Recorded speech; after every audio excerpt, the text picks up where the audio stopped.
Na abertura oficial das atividades da Assembleia Geral das Nações Unidas em Nova York, nos Estados Unidos, Joe Biden abriu o pronunciamento oficial, a sua declaração oficial como tradição da Assembleia Geral e dos Estados Unidos e fez seus posicionamentos geopolíticos, a política interna americana e principalmente o que chamou mais atenção foi a política externa adotada por Joe Biden e quais os desafios futuros que a sua administração deve enfrentar até o final deste ano e um comecinho ali de janeiro do próximo ano, onde ele vai entregar o seu bastão de presidente para o próximo presidente da Casa Branca, que vai ser ou Kamala Harris ou Donald Trump. E quem vai estar presente também nesta quarta-feira na Assembleia Geral das Nações Unidas é o presidente ucraniano Volodymyr Zelensky, que viajou para os Estados Unidos e já fez ali diversas visitas de Estado a alguns principais pontos do país, a fábricas de munição, deu entrevista para um grande jornal e um grande comentarista e também jornalista dos Estados Unidos. E, inclusive, ele vai falar nas Nações Unidas nessa quarta-feira, onde deve abordar diversos pontos da guerra, desse atrito com a Rússia, e quem também vai estar presente vai ser o ministro das Relações Exteriores da Rússia, Sergei Lavrov. Então vai ser ali um embate muito poderoso, diplomático entre eles. E eu trouxe aqui hoje o primeiro dia da presença dos Estados Unidos na Assembleia Geral e os principais pontos, o resumo da fala do então presidente americano Joe Biden. E é claro que Zelensky, diante disso tudo, ele vai se encontrar também com Donald Trump e com Kamala Harris, ambos candidatos à Casa Branca, e que vão também estar presentes na Assembleia Geral das Nações Unidas. E tanto Donald Trump quanto Kamala Harris têm grandes interesses em se reunir com Zelensky e discutir o plano de vitória do presidente ucraniano. Então a fala de Joe Biden nesse primeiro momento, esse primeiro contato com as nações de todo o mundo, disse que essa invasão em larga escala pela Rússia lá na Ucrânia, de fato essas intenções, os objetivos falharam gravemente. Ele pediu às Nações Unidas que continuasse apoiando Kiev em sua luta contra o que ele diz invasor,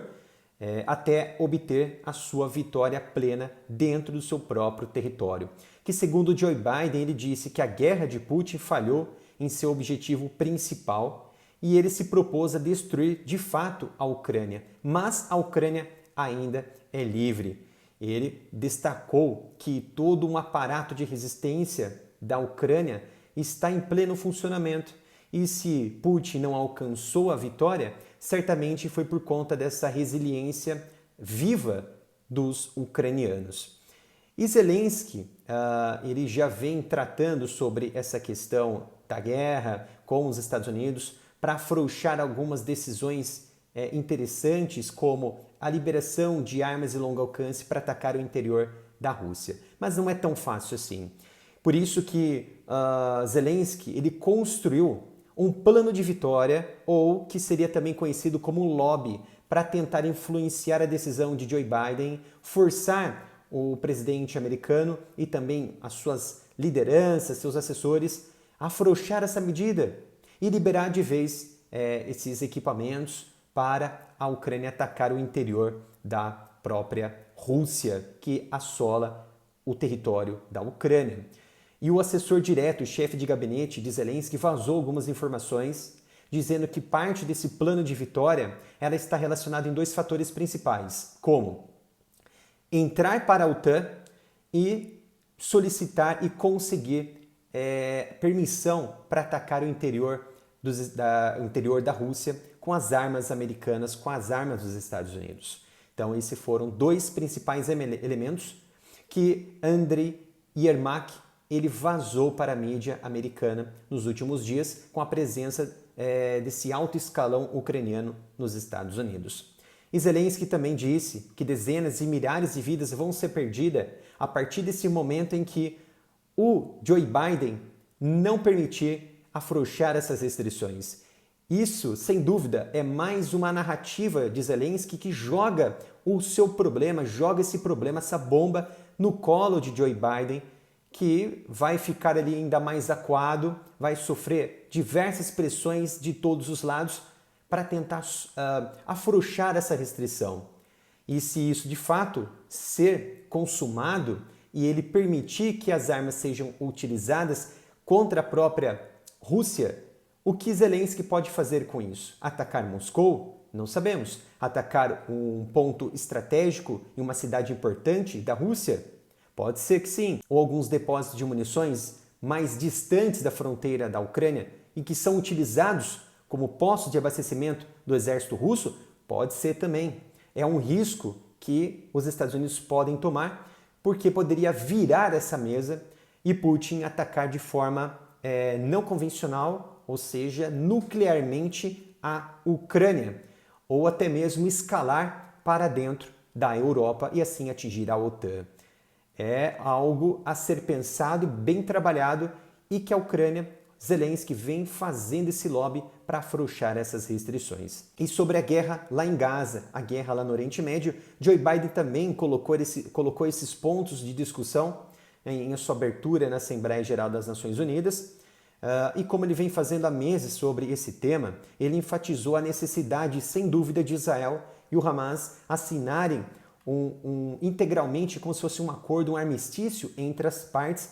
buscando, sem dúvida, aliviar essas tensões na região e pôr um fim nesses reféns que o Hamas, que começou todo esse conflito, está ainda de posse em suas mãos e que dura ali quase um ano, que agora, em 7 de outubro, no próximo mês aqui, vai completar um ano dessa terrível tragédia, desse terrível atentado responsabilizado ali por o Hamas. E o discurso de Biden também ocorreu em meio a esse grande atrito, esse aumento das escaladas entre Israel e o Hezbollah na região do Líbano, onde Israel já atingiu o coração do comando do braço armado militar e político do Hezbollah, matando diversos outros comandantes importantes da região sul do Hezbollah, enfraquecendo, sem dúvida, a nível de alto escalão do grupo armado, do grupo terrorista fundado em 1985. Então, é uma nova urgência dessas preocupações de Joe Biden em relação a esta questão de Gaza e do Hezbollah, que já dura há um bom tempo, mas os Estados Unidos, o que é importante, vem mantendo o seu quadro de armamentos para dentro, essa transferência de armamentos para dentro de Israel, realizar os seus ataques de saturação e também de prevenção contra principalmente redutos de lançamentos, postos de comandos do Hezbollah nas regiões mais próximas de Israel. O que isso tem facilitado a paz, a pacificação em umas áreas muito importantes onde há grandes concentrações de moradores israelenses. Biden também dedicou o seu tempo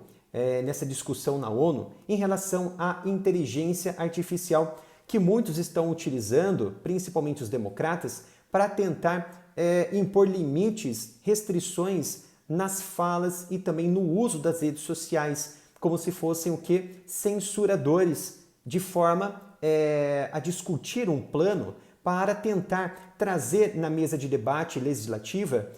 dizendo que a inteligência artificial vai manipular as redes sociais de forma autônoma e as redes sociais não ficarão mais seguras. Então Biden, ele alertou sobre os riscos que vêm com a inteligência artificial, ao mesmo tempo em que enfatizou os benefícios potenciais dela, declarando que a forma como os líderes lidam com isso nos próximos anos vai testar de fato a liderança, tanto